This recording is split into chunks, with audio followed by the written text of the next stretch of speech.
Hello, it's John Heaton, and I'm going to continue the series I started the other day and come up with hypothetical Beatles album from 1971. But before I do that, just like to show you this. So was delighted to find this in London when I was there last week. Long awaited. We've had the Lennon one and the McCartney one, and this one, the same format. Reviewing an in-depth review of each album, each track rated out of 5. Obviously one doesn't agree with the ratings quite a lot, but it's only one person's opinion, and the essays themselves are well written and quite illuminating. So very, very happy to have that, and it covers also the Wilbury stuff, and it covers Concert for Bangladesh, talks about the live albums. So excellent purchase there in that excellent series, as I've said before. So thank you for all your comments on the 1970 video. Not everyone likes the concept of what we're doing here, but as I would point out, it's only a bit of fun, not meant to be taken too seriously, and I don't expect any of you to agree, particularly with the tracks I've chosen. We all have our views, we all have our favourites. Interesting comment from one person who said, "It looks like the Beatles stopped rocking in 1970, isn't it a pity?" Which I suppose compiling these albums, 70 and 71, one does notice that there are fewer rockers and more ballads. I would say that's a fair comment.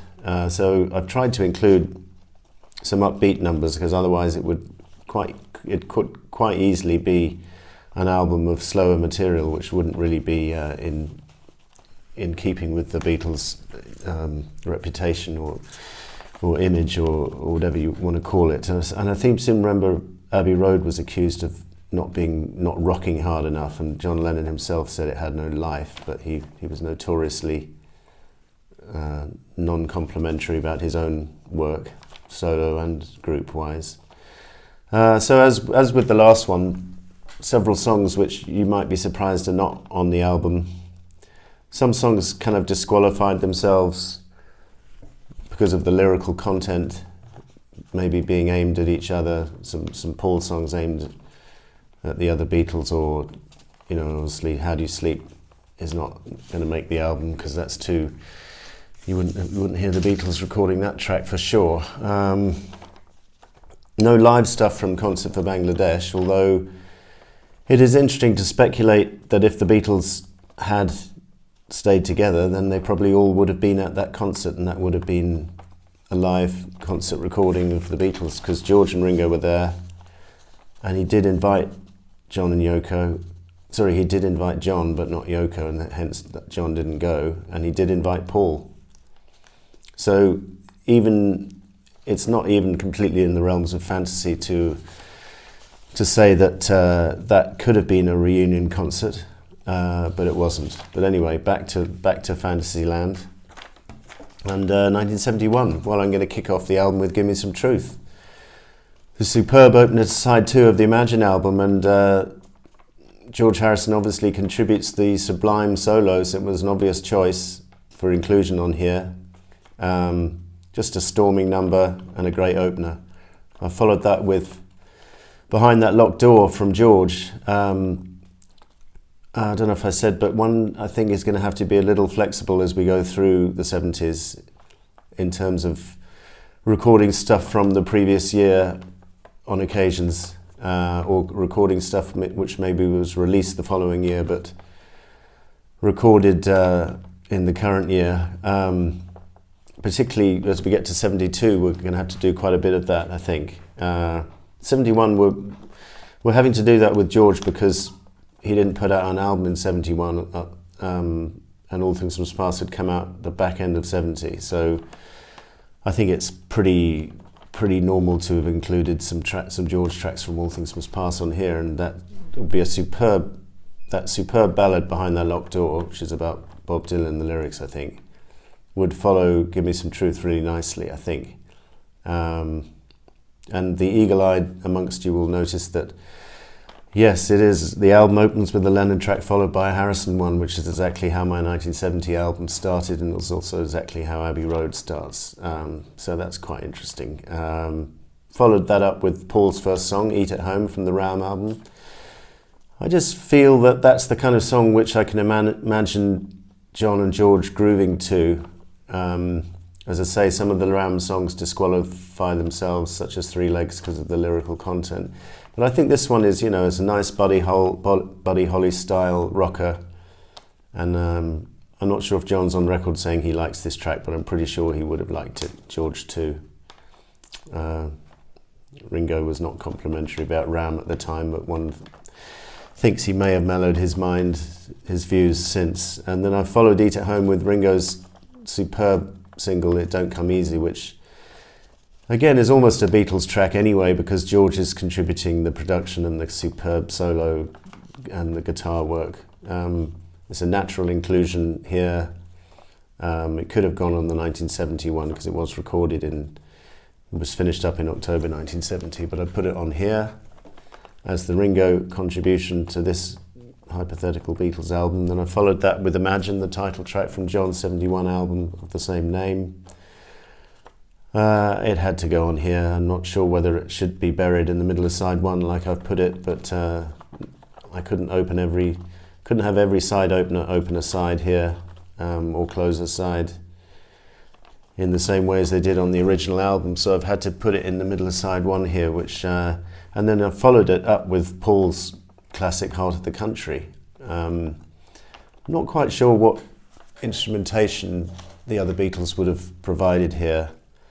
Maybe just strummed along on the acoustic with Paul, or it could have been a solo number. Ringo would be on drums, presumably. And then I finished side one with Isn't It a Pity? George's brilliant song from the end of side one of All Things Must Pass. And although maybe it goes on a tad too long on the album, All Things Must Pass, and it's a bit too similar to Hey Jude in the ending, the first 3 minutes of the song are sublime and just got a melody to die for, and it's a thoroughly worthy inclusion on this album. And then to open side two, this may shock some of you, but I put Mumbo, the opening track from Wildlife, because I think it's, of all the tracks on Wildlife, or even on Ram, I think this is the one which I can see John and George and the band actually enjoying playing together, because it's a fun track with nonsense lyrics, yes, but very funnily sung by Paul.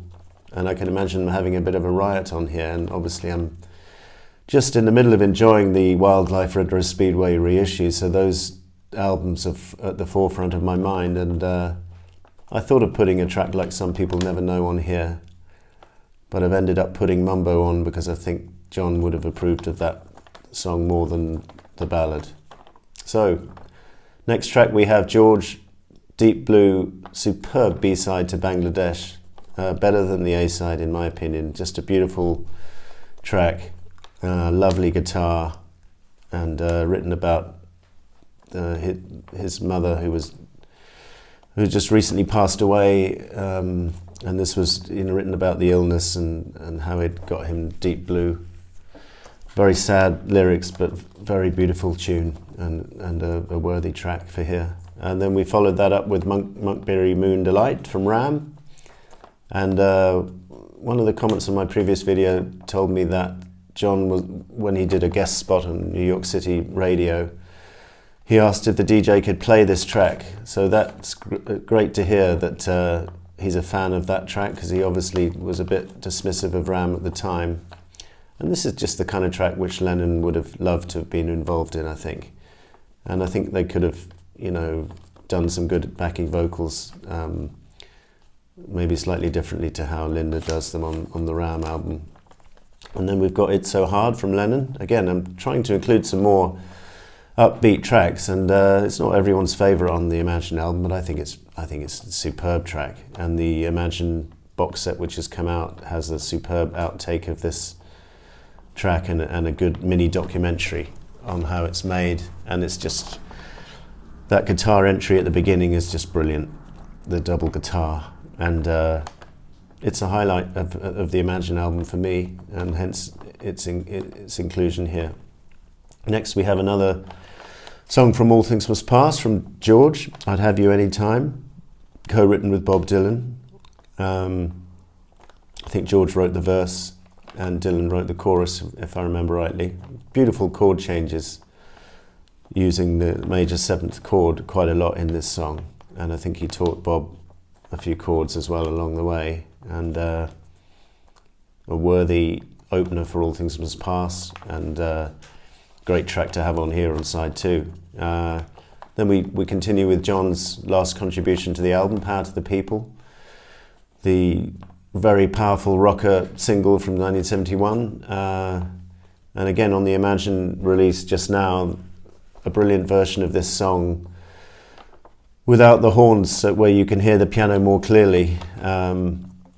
So I think, you know, that if the Beatles had done it, the production would have been slightly less Phil Spector-ish, shall we say. I've always liked this track. I think it's underrated. I love the intro with the marching feet. And so we finished the album with Run of the Mill from George, again, the closer from side 2 of All Things Must Pass. And although the words are a little bit maybe aimed at Paul, a little bit negative, I think he probably, well, he almost got Not Guilty on the White Album, which had a similar lyric. So I don't think I can exclude it for that reason. And it's just a beautiful tune. Just beautiful, one of George's very best. And actually I've counted up now, George has 5 tracks, Paul has 4, John has 4, and Ringo has 1. I felt a bit guilty on the 1971 that George still only had 4, whereas John and Paul had 5, so I've kind of made up for it here by including more George tracks than John and Paul, only by 1 admittedly. Bonus tracks, Another Day from Paul. I think they probably would have laid this track down, but I think maybe it would have got vetoed by John because of the lyrical content. I think he'd had enough of these type of songs, such as Lovely Rita and Martha and Obla Dee and Maxwell, and he might have nixed this one, and so I've included it as a B-side, even though it's just a brilliant track and I love it. Oh My Love from Lennon I've got as a bonus track, and Oh Woman Oh Why, the B-side of Another Day. I think that's again the kind of rocker which Lennon would have enjoyed playing along with. So this is the album, my hypothetical 1971 Beatles album. Thank you very much for watching, and we'll see you next time.